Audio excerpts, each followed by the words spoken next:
কিন্তু ডক্টর ইউনূসের কাছেই সর্বপ্রথম যাওয়া হয়েছিল যে আপনি এসে এই সময়কালটার প্রধান হন এবং বাংলাদেশের এই নির্বাচন এবং অন্যান্য জিনিসগুলি ঠিক করেন। ডক্টর ইউনূস কিন্তু ওই প্রস্তাব ফিরিয়ে দেন। আমরা এটি বারবার শুনেছি যে তিনি সেই সময় সেই ইন্টারিম গভর্নমেন্টের প্রধান হতে চান নাই। তিনি ইন্টারিম গভর্নমেন্টের প্রধান হতে চান নাই এই কারণে যে তিনি আসলে একটা লম্বা সময় রাষ্ট্রের প্রধান হতে চেয়েছেন, এবং এইটা একটা ষড়যন্ত্রের প্রধান হিসাবে ইঙ্গিত করে কিনা বা কেউ এইভাবে এটা ইন্টারপ্রিট করতে পারে কিনা। মানে আমি তো রাষ্ট্র ঠিক করতে চাইলে আমি রাষ্ট্র ঠিক করতে পারতাম, আমি তো হইতেই পারতাম ওইটা। ডক্টর ইউনূসকে আমরা সেই সময় রিপোর্টার হিসেবে দেখেছি যে ডক্টর ইউনূসকে বারবার বলা হয়েছে সেখানে গিয়ে অবস্থান করছিলেন 111 এর যারা শীর্ষ ব্যক্তি তারা বারবার অনেকবার অনুরোধ করেছেন, তার গ্রামীণ ব্যাংকের সেই অফিসে গিয়ে বসেছিলেন, কিন্তু তিনি আসলে তাদেরকে ফিরিয়ে দেন এবং বলেন যে তিনি এটার মধ্যে আগ্রহী নন রাষ্ট্রের ক্ষমতায় যেতে। মানে সেটা একটা ইঙ্গিত করে কিনা। হ্যাঁ, আপনি যে কথাগুলো বললেন এটা ওই সময়ের ঘটে যাওয়া ঘটনার একটি ঘটনা। ওই সময়ে তো আরো বহু ঘটনা ঘটে গেছে, আমরা কিছু জানি, কিছু হয়তো এখনো জানি না। হ্যাঁ, আপনি সাংবাদিক হিসেবে কিছু জানেন। তো আপনার যে কথা, সেই কথাটারও যে আমি উড়িয়ে দিচ্ছি না, সেটা একটা দিক। তিনি তো হাবিলদারের লাঠিয়াল হতে চান নাই, তার যে বক্তব্য অনুযায়ী তিনি হাবিলদারের লাঠিয়াল হতে চান নাই। মানে তিনি 3 মাস বা 6 মাসের জন্য নির্বাচন প্রক্রিয়া ঠিক করে দেশকে একটা সঠিক অবস্থানে রাখবেন, রাজনীতিবিদরা তাদের এক পরবর্তীতে সুন্দর করে পরিচালনা করবেন, এইরকম সময়ের মধ্যে সম্ভব ছিল না। সেই কারণে তিনি হতে চান নাই। এখন পর্যন্ত আমাদের কাছে যে তথ্য আছে সেই তথ্য দিয়ে আমরা সেটাই জানি। আমার প্রশ্ন সেই জায়গাটা না, আমার প্রশ্নটি হচ্ছে যে তিনি সেটা হতে চান নাই, তিনি পরবর্তীতে একটা রাজনৈতিক দল গঠন করেছেন। আমার এই গঠন প্রক্রিয়া নিয়ে, গঠন প্রক্রিয়াটি যদি এত বেশি গোছালো হতো, অর্থাৎ সেই সময়ের 111 এর প্রেক্ষাপট যারা তৈরি করেছিল, বিদেশি সংস্থাগুলোর যে সক্রিয় অংশগ্রহণ ছিল, তারা মিলে যদি ডক্টর ইউনূসকে দিয়ে রাজনৈতিক দল গঠন করা হতো এবং তারা যদি বলতো যে আপনাকে ক্ষমতায় বসিয়ে দেই, তাহলে রাজনৈতিক দলের গঠন প্রক্রিয়াটা এরকম ব্যক্তি পর্যায়ে হতো না, SMS পর্যায়ে হতো না। অর্থাৎ ওই ডক্টর ইউনূসকে কেন্দ্র করে রাজনীতিবিদদের মাইনাস করে তাকে ক্ষমতায় এনে বসানো হবে, সেই কারণে আওয়ামী লীগ তার উপরে খেপে গেল। এটা খুবই দুর্বল যুক্তি।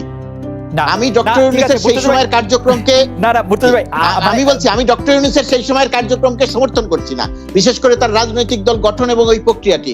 কিন্তু তাকে যেভাবে ষড়যন্ত্রের প্রধান বানানো হয় এবং বলা হয় যে তিনি শেখ হাসিনাকে, তিনি খালেদা জিয়াকে সরিয়ে দিয়ে 1 নম্বর অবস্থানে যাবেন, সেই ওই ষড়যন্ত্রের অংশ তিনি নয়। অবশ্যই তিনি ক্ষমতায় যেতে চেয়েছিলেন, অবশ্যই তিনি রাজনৈতিক দল গঠন করেই ক্ষমতায় যেতে চেয়েছিলেন। আমি একটি ছোট প্রশ্ন করতে পারি যে তিনি আসলে, আমরা যাদেরকে সুশীল বলি, আমরা যারা গণমাধ্যম যারা পরিচালনা করে, তাদের শক্তিকে তিনি একটু বাড়িয়ে কল্পনা করেছিলেন, এমন কি হতে পারে? তিনি ভেবেছিলেন যে মাহফুজ ভাই তার সঙ্গে আছেন, জনাব মাহফুজ আনাম তার সঙ্গে আছেন, মতিউর রহমান ভাই তার সঙ্গে আছেন, সুতরাং তিনি অনেক শক্তিশালী, এরকম কি ভেবেছিলেন? এরকম হতে পারে? মানে কে তার সঙ্গে আছেন, কে তার সঙ্গে না, কে তার সঙ্গে আছেন, কে তার সঙ্গে আছেন না, সেটা আমি জানি না। সেই জায়গাতে আমার কোনো মন্তব্য নাই। আমার মন্তব্য আছে যে তিনি পুরো বিষয়টা, আপনি তো অনেক সুনির্দিষ্ট করে বলছেন, আমি বলছি তিনি পুরো বিষয়টি বুঝতে ভুল করেছিলেন। তিনি পুরো দেশের বুঝতেই ভুল করেছিলেন। আপনি পরিষ্কার বলা যাবে, আপনি স্যার যদি এটাতে বলেন যে হিংসাটা নোবেল প্রাইজ পাওয়ার পর থেকে এইটা একটা, যেমন স্যার আমি একটা ছোট্ট উদাহরণ দেই, doctor Mohammad Yunus Nobel prize পেয়েছেন। আওয়ামী লীগ আমরা জানি যে দল হিসাবে খুবই সতর্ক এবং খুবই, মানে আমি কি বলবো, অ্যাক্টিভ। ডক্টর মোহাম্মদ ইউনূসকে কি আমরা কোনো সংবর্ধনা দিতে দেখেছি আওয়ামী লীগের পক্ষ থেকে যে উনি নোবেল প্রাইজ পেয়েছেন, ওনাকে আমরা একটা সংবর্ধনা দেই? 2006 সালে নোবেল প্রাইজ পেয়েছেন, আর 2007 সালের 18 ফেব্রুয়ারি নাগরিক শক্তি গঠন করছেন।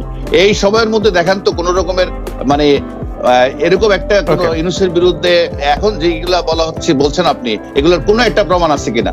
মূল ঘটনাটা আমি আবার বলছি, যত কথাই বলেন না কেন, যখন আমি শিওর হয়ে গেলাম যে সবাইকে মানে ফেলে দিয়ে আমি রাষ্ট্র ক্ষমতা নিয়ে নিব, এরকম একটা অভিপ্রায় যে লোকটার আছে, তখনই কিন্তু আপনি হিংসা, প্রতিহিংসা অথবা জেলাসি যা যা আপনি বলেন বলতে পারেন। স্যার এটা সত্যি কথা বলি, আমারও ইচ্ছা ছিল একটু রাজনীতি করার, কিন্তু এমন ভয় পাইলাম। চিন্তা করেন, একটা লোক শুধু রাজনীতি করে একটা দল গঠন করছে, এবং যেটাকে মুর্তজা, জনাব গোলাম মুর্তজা সিনিয়র সাংবাদিক, আবার বলি, তিনি একটা ভুলই বলতেছেন, সেই এক ভুলের কারণে তাকে কত লাঞ্ছনা, কত গঞ্জনার মধ্যে দিয়ে যাওয়া চায়। আপনিও বারবার বলছেন যে এটি একটি ভুল। স্যার এই দেশে কি কেউ নতুন পার্টি করতে পারবে না, কোনো রাজনীতি করতে পারবে না? আমি আরে পার্টি করতে, আমি বলছি যাদেরকে নিয়ে উনি এগিয়েছিলেন, সেখানে প্রফেসর রেহমান সোবহান থেকে আরম্ভ করে বহু লোকজন সবাই ছিল, সবার সাথে ইমপ্রেশন ছিল একটা গণতান্ত্রিক ব্যবস্থায় ভালো প্রার্থী দিয়ে যাতে ইলেকশন হয়, সেটার জন্য ওনারা সমবেত হয়েছেন। কিন্তু পরবর্তী পর্যায়ে সবাইকে বাদ দিয়ে উনি নিজেই একটা আলাদা রাজনীতি, তখন ওই দলের সাথে কিন্তু একজনও যায় নাই। ওদের খুব কম সংখ্যক লোক কিন্তু গেছিল, যাদেরকে নিয়ে মানে সৎ প্রার্থী মনোনয়ন ওই দেবপ্রিয়রা বা ডেলি স্টার এবং দেবপ্রিয় ভট্টাচার্য এবং মাহফুজ আনাম সাহেবরা যেই কাজটা ছিলেন, পরবর্তী পর্যায়ে কিন্তু ওনাদেরও আর উনি রাখেননি, অথবা ওনারা ওনার সাথে থাকেনি, না থেকে ওনারা নিজেই একটা শক্তি তৈরি করছেন। আচ্ছা স্যার শুরুটা কিন্তু ওখান থেকে। স্যার আমি খালি এইখানের মধ্যে একটু সম্পূরক একটু বলি। 111 এর সরকার সম্পর্কে আপনি বলেছেন, যেটাকে আসছিনা বলেছিলেন যে আমাদের আন্দোলনের ফসল। তো 111 এর সরকার যদি কোনো রকম কোনো কুইচ্ছা নিয়ে এসে থাকে, তাহলে এটা শেখ হাসিনাকে সেই প্রশ্নের সম্মুখীন করতে হবে, সেটা আন্দোলনের ফসল কি করে হলো। 111 এ যারা মূল কুশলীপ ছিলেন, মাইনুদ্দিন সাহেব প্রধানমন্ত্রী শেখ হাসিনার সেনাপতি ছিলেন, তিনি তার সেনা প্রধানের দায়িত্ব সম্পন্ন করেছেন, সসম্মানে বিদেশে গিয়েছেন, বিদেশে থাকছেন, খুবই এগুলো পুরনো কথা, শুনেন পুরনো কথা আপনি তুলেছেন স্যার, সেটা আমি বলছি। মাসুদউদ্দিন সাহেব হচ্ছে এখন খুব আরাম করে এখন এমপি আছেন, মানে ইউনূস সাহেব নাগরিক শক্তি, মানে দোষটা কোথায় এটা আমি ধরতে পারছি না স্যার, তার দোষটা কোথায়? দোষটা ভালো করে ধরতে পারছেন। আমি বলছি দোষের কথা তো আমি বলি নাই ভাই, আমি বলছি আপনি বলছেন এই দ্বন্দ্বটা কোথা থেকে শুরু হলো, আমি সেটা বলছি সেখান থেকে শুরু হলো। অর্থাৎ যখন বিরাজনীতিকরণের একটা ফর্মুলা যখন চলছিল দেশে, ডক্টর মোহাম্মদ ইউনূস সাহেব তখন ওখানে মানে দাঁড়িয়ে গিয়েছিলেন, সেটা হচ্ছে মূল সূত্রপাত। রাজনৈতিক দলগুলোর সাথে দ্বন্দ্বের মূল জায়গাটা ওখান থেকে শুরু হয়েছে, এটা আমি বলছি। আর বাকি যেগুলো বলছেন স্যার, আপনি বিরাজনীতিকরণ কেন বলছেন স্যার? একজন মানুষ যদি রাজনীতি করে, আমি এখন রাজনীতিতে আসতে পারবো না, আমি একটা দল করতে পারবো না?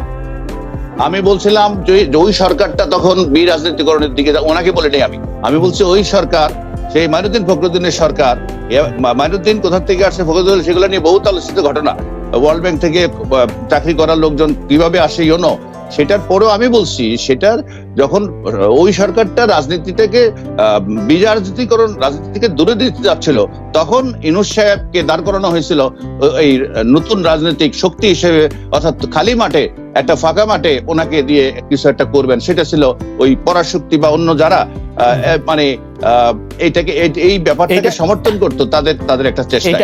এটা নস্যাৎ করা কিভাবে সম্ভব হলো? ব্যাকগ্রাউন্ড এটা নস্যাৎ করা কিভাবে সম্ভব হলো?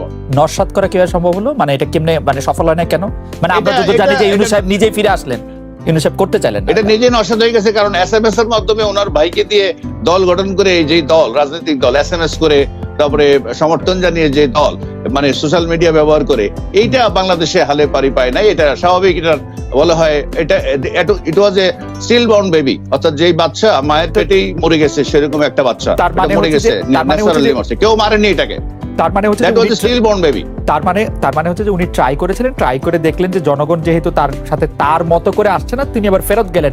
আমি তো এর মধ্যে কোনো সরকারের বা কোনো রকম ষড়যন্ত্রের বা কোনো রকম প্লট দেখছি না এখানে, যে ফাঁকা মাঠে তিনি গোল দিতে মানে খুব ভালোভাবে আমি দেখছি এই জন্য যে উনি যখন দেশে রাজনীতি বিচ্ছিন্ন করার, রাজনীতিবিদদেরকে সরিয়ে দেওয়ার চেষ্টা হচ্ছিল, তখন এটাকে সমর্থন করেই কিন্তু উনি এই দলটা গঠন করেছিলেন। সেটা হলো আমি বলছি ব্যাকগ্রাউন্ড হিসাবে, এইটা আমি বললাম। মানে উনি, আচ্ছা, আমরা এই যে ডক্টর ইউনূসের সঙ্গে বিশেষ করে তিনি নোবেল প্রাইজ পাওয়ার পরে মানে সরকারের এরকম ধারাবাহিক খারাপ ব্যবহারের কারণটা কি?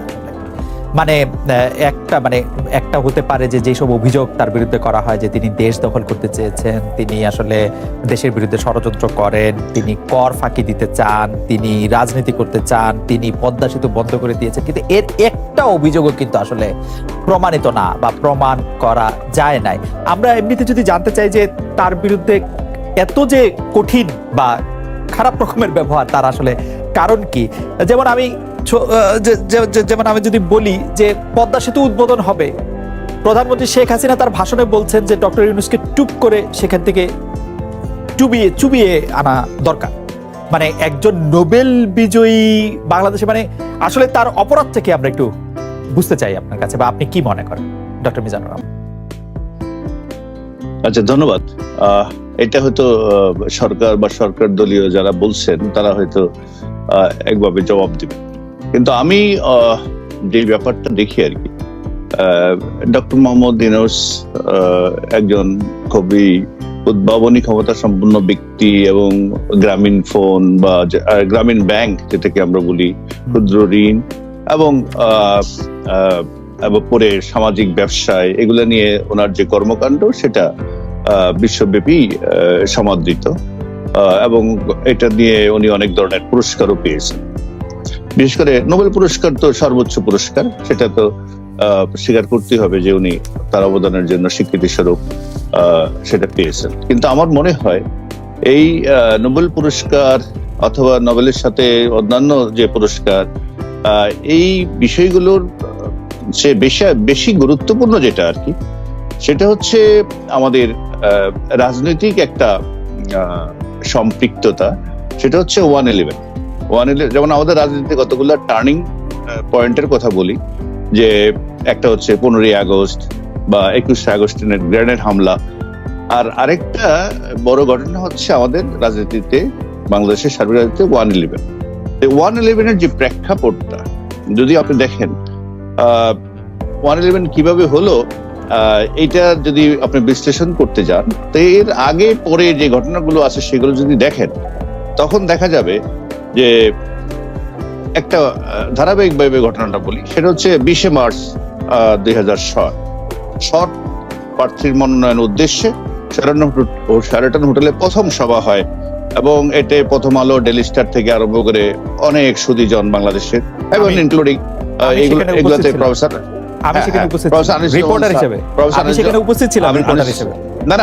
আনিসুজ্জামান স্যার সহ অনেকেই, রেহমান সোবহান স্যার, সবাই ছিল এটা। কিন্তু এক পর্যায়ে আসলে এটা সেই অবস্থার মধ্যে থাকেনি। 11ই জানুয়ারি 2007 জরুরি অবস্থা আসে, এবং 11ই ফেব্রুয়ারি 2007 ইউনূস সাহেব একটা খোলা চিঠি দেন জাতির উদ্দেশ্যে একটা, এবং পরবর্তী পর্যায়ে 18ই ফেব্রুয়ারি উনি 2007 সালে নাগরিক শক্তি নামে একটা রাজনৈতিক দল গঠন করেন। রাইট। আমি মনে করি এই যে ব্যাপারটা, যে সুধীজনরা, সুশীল জনগণ একটা ভালো নির্বাচন, গণতান্ত্রিক প্রক্রিয়ায় ভালো ক্যান্ডিডেট কিভাবে হবে সেই নিয়ে যখন সবাই অংশগ্রহণ করছিল, সেই আলোচনায় মতিয়া চৌধুরীও গেছিল, আমি দেখছি। তো এই এখান থেকে যখন এক পর্যায়ে যখন জিনিসটা ওই ভালো প্রার্থী আন্দোলন, ভালো প্রার্থী দিয়ে একটা ভালো নির্বাচনের মধ্যে ভালো একটা সরকার, গভর্নেন্স, এইটা থেকে অন্যরা কিন্তু ছিটকে পড়লো অথবা নিষ্ক্রিয় হয়ে গেল। কিন্তু ইউনূস সাহেব প্রথমে যদিও এই ভালো প্রার্থী নির্বাচনের মাধ্যমে, স্যার আপনি যদি একটু সংক্ষেপ করেন, কারণ আমাদের অনেকগুলি প্রশ্ন আছে স্যার, আপনি যদি এই ব্যাপারটা একটু। আমি বলছি আমি সূচনাটা আমি বলি যে মূল দ্বন্দ্বটা এখানে দেখলে তো হবে না। অর্থাৎ যখন দেশে একটা মানে সামরিক সরকার, আধা সামরিক বা ব্যাকড বাই আর্মি একটা গভর্নমেন্ট প্রতিষ্ঠিত হলো, এটা আমরাও জানিও না অনেক সময় এটা কোথা থেকে কিভাবে আসলো। যখন আমাদের দেশের গণতান্ত্রিক নেতৃবৃন্দ জেলে, দুই নেত্রী বিশেষ করে বেগম খালেদা জিয়া, শেখ হাসিনা জেলে পুরে দেওয়া হলো, সমস্ত রাজনৈতিক শক্তি যখন এই নতুন করে জন্ম নেওয়া স্বৈর শক্তির বিরুদ্ধে আন্দোলন শুরু করলো, ঢাকা বিশ্ববিদ্যালয়ের শিক্ষকরা, তখন এই ফাঁকা একটা অবস্থায় যিনি গণতন্ত্রের পক্ষে দাঁড়ানোর কথা ছিল সুদৃঢ়ভাবে, সেখানে এই ফাঁকা মাঠে গোল দেওয়ার জন্য উনি একটা রাজনৈতিক দল গঠন করলেন, এবং নাগরিক শক্তি, অর্থাৎ উনি রাষ্ট্র ক্ষমতায় যাবেন এবং প্রধানমন্ত্রী হবেন, প্রেসিডেন্ট হবেন, রাষ্ট্র ক্ষমতাটা ওনার লাগবে। আমার মনে হয় এই যে এইটার থেকে আসলে এই বাকি জিনিসগুলার পরম্পরা যেগুলো দেখেন, সেটা কিন্তু সৃষ্টি হয়েছে পরবর্তী